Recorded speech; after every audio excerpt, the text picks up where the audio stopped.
देखिए क्वेश्चन है, सही क्रम में व्यवस्थित कीजिए। पहला कह रहा है कन्नौज का युद्ध, दूसरा कह रहा है दौराहा का युद्ध, तीसरा सामूगढ़ का युद्ध, चौथा चौसा का युद्ध। आंसर कह रहा है 2 4 1 3 4 2 1 3 2 4 3 1 4 2 3 1। चलिए देख लेते। तो आपको पता है कन्नौज का युद्ध, या इसी को एक और नाम से जानते बिलग्राम का युद्ध भी कहते हैं। और ये युद्ध हुआ था 1540 में हुआ था। किसके किसके बीच हुआ था?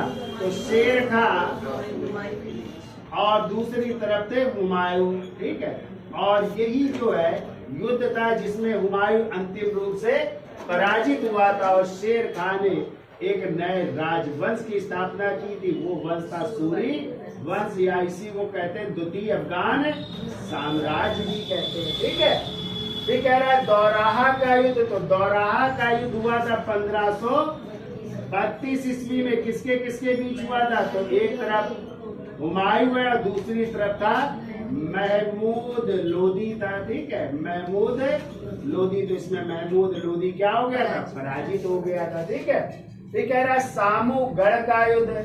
सामूगढ़ का युद्ध हुआ था 1658 ईस्वी में। जब शाहजहां बीमार पड़े तो उनके बच्चों के बीच, बेटों के बीच उत्तराधिकार का युद्ध हुआ था। और इसी युद्ध में औरंगजेब ने दारा शिकोह या शाही सेना को पराजित करके शाहजहां को बंदी भी बना लिया था और 8 वर्ष तक बंदी गृह में रहे।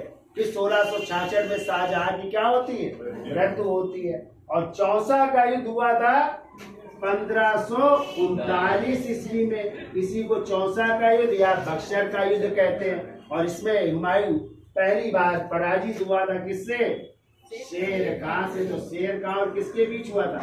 हुमायूं को अपनी जान बचाने के लिए किस नदी में? कर्मनाशा नदी में कूदना पड़ा था ना, तब निजाम खान नामक भिश्ती ने इनकी जान बचाई थी। ठीक है, अब मिला लो। देखो तो सबसे पहले क्या हो जाएगा? 2, फिर इसके बाद 4, फिर 1 और फिर 3, यानी 2 4 1 3। तो कौन सा आंसर हो जाएगा? पहला आंसर हो जाएगा 2 4 1 3।